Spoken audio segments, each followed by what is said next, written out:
Bella, Celeste, if you're out there, just come back. Like, if somebody has her, just please bring her back. I need to see everybody. I need to see everybody again. This house is not complete without anybody here. Please bring her back. August 14th, 2018. A man stands on his front porch in Frederick, Colorado. He is pleading for the safe return of his missing pregnant wife and 2 little girls. Or did you guys get into an argument before she left? It wasn't like an argument. We had an emotional conversation, but I'll leave it at that. But I just want them back. I just want them to come back. And if they're not safe right now, that's what's tearing me apart. Because if they are safe, they're coming back. But if they're not, this has got to stop. Like, somebody has to come forward. To the untrained eye, he looks like a worried father. He talks about how empty the house feels. He talks about missing their little feet running around. But look closer. Watch the way he sways back and forth. Look at his arms, locked defensively over his chest. And most terrifying of all, watch the corners of his mouth. Why is a man whose entire family has just vanished suppressing a smile? This isn't a story about a disappearance. It's a story about the terrifying duality of man. It's about how a quiet, passive, nice guy can transform into a family annihilator in a single night. Today, we are analyzing the case of Chris Watts and the specific psychological breaks and interrogation tactics that stripped away his mask and revealed the monster underneath. Scott, how you doing? How's it going? So this is the only vehicle she would have? Only one that, She would drive? Okay. Welcome back to Criminal Psychology. If you looked at Shanann Watts' Facebook profile in 2018, you saw the American dream. Shanann, a vibrant, driven woman, documented their life meticulously. A big house, a luxury car, 2 beautiful daughters, Bella and Celeste, and a husband she constantly praised as the best thing that ever happened to her. But social media is a highlight reel, not a documentary. Behind the filters, the foundation was rotting. The Watts family was drowning in debt. They had filed for bankruptcy in 2015 with liabilities of nearly $500,000. The pressure to maintain a lifestyle they couldn't afford was immense. But the real rot wasn't financial. It was emotional. Enter Chris Watts. For years, he was the passive partner. Friends described him as quiet, the guy who just did what he was told. Psychologists now describe him as a covert narcissist. Unlike the loud, arrogant narcissist, the covert type plays the victim. They repress their anger. They seethe in silence. In the months leading up to the murders, Chris underwent a physical transformation. He lost weight. He built muscle. And with that new body came a dangerous new confidence and a desire for a new life. In June 2018, Chris met Nicole Kessinger at work.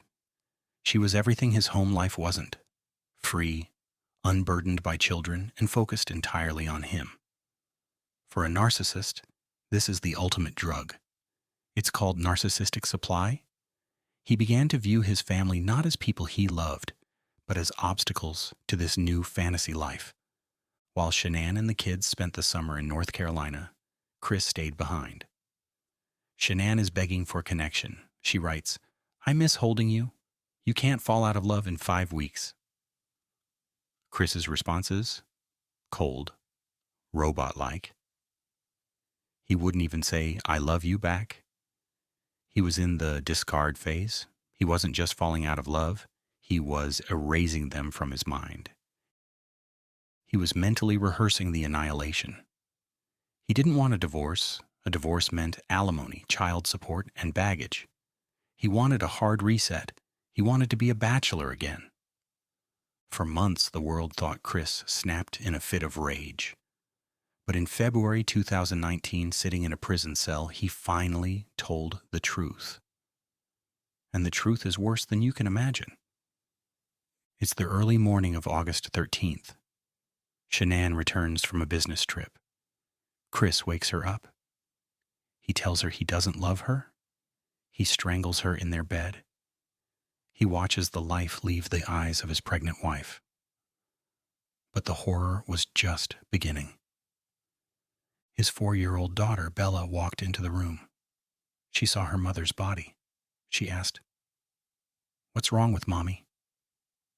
Chris didn't panic. He didn't call 911. He wrapped Shanann in a sheet, dragged her down the stairs, and put her in his truck. Then, and this is the part that haunts investigators to this day, he put his 2 living daughters into the back seat. He drove 45 minutes to the oil site. For 45 minutes, those girls sat in the back, with their mother's body at their feet. At the site, he buried Shanann. Then he turned to his children. He smothered 3-year-old Celeste first. He forced her body through an 8-inch hatch at the top of an oil tank. Bella sat in the truck and watched. When he came back for her, she screamed, "Daddy, no!" She fought him. But he killed her and shoved her into the second tank.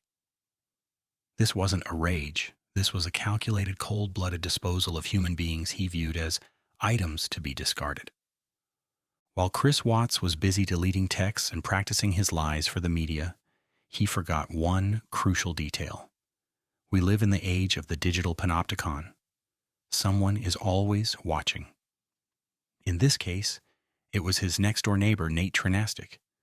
This body cam footage from Nate's living room is perhaps the most critical piece of behavioral evidence in the entire case. It captures the exact moment the nice guy mask begins to slip. Watch the dynamic here. Nate is glued to the screen. He is hunting for clues. He wants to help find his missing neighbors.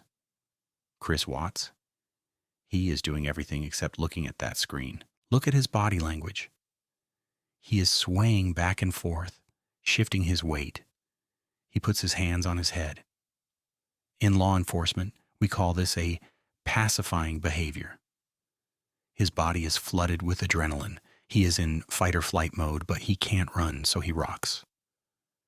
Nate catches him in a lie immediately. He tells the officer. He never parks there. Chris tries to explain it away. He says he was loading tools. But Nate isn't buying it.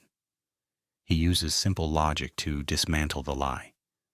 He points out that Chris was loading items into the cabin of the truck, not the back. If you are a field operator loading heavy, dirty tools, you throw them in the back. You don't put them on the passenger seats. Unless what you are loading isn't tools, but something you need to hide. But the most damning moment happens the second Chris walks out the door. Nate turns to the officer and drops the act. Listen to what he says. No.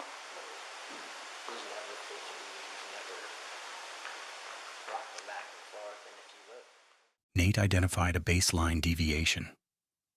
He knew Chris was an introvert, but suddenly Chris is offering excessive details, listing his lunch, his tools, his water jugs, repeating the list 3 times. Liars try to sell their truth with quantity. Honest people sell it with quality. Nate instinctively knew that Chris was performing a script. Finally, Nate destroyed the happy marriage narrative. To be completely honest with you, my wife and I were kind of wondering when she was on vacation if something happened, because I've heard them full out screaming at each other at the top of their lungs, and he gets crazy. Does he? And that's pretty recently. Yeah. He told the officer, "I've heard them full out screaming at each other at the top of their lungs, and he gets crazy." In one sentence, he gave the police the motive. Rage. Chris Watts thought he could fool the world, but he couldn't even fool the guy next door. So how do you catch a monster who thinks he's smarter than everyone else? You don't scream at him. You befriend him. Agents Tammy Lee and Graham Coder delivered a masterclass in the Reed technique. The Reed technique is a psychological interrogation method that alternates between pressure, maximization, asserting guilt, and false empathy, minimization, offering a moral justification for the crime. In Chris Watts' case, success came from minimization. Knowing he was a narcissist concerned with his image, Agent Tammy Lee offered him a moral out by suggesting Shanann might have hurt the kids, and he only reacted to defend them. This face-saving scenario allowed Watts to confess to killing his wife without admitting to being a total monster initially, which broke his silence and led to the bodies. But first, the polygraph. Know that he did not pass the polygraph test. Okay. Okay. So now we need to talk about what actually happened. And I feel like you're probably ready to do that. I didn't lie to you on that polygraph, I promise. Chris, I know. Chris, stop.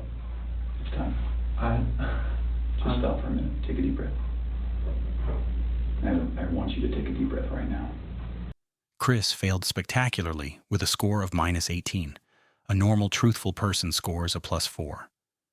Tammy Lee looked him in the eye and said, "Chris, there is no doubt you failed."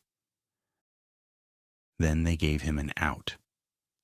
This is the minimization of the Reed technique.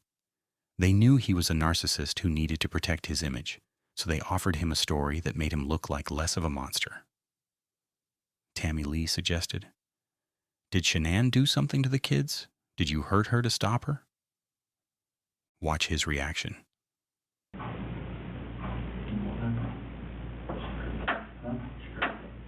She hurt him? Yeah.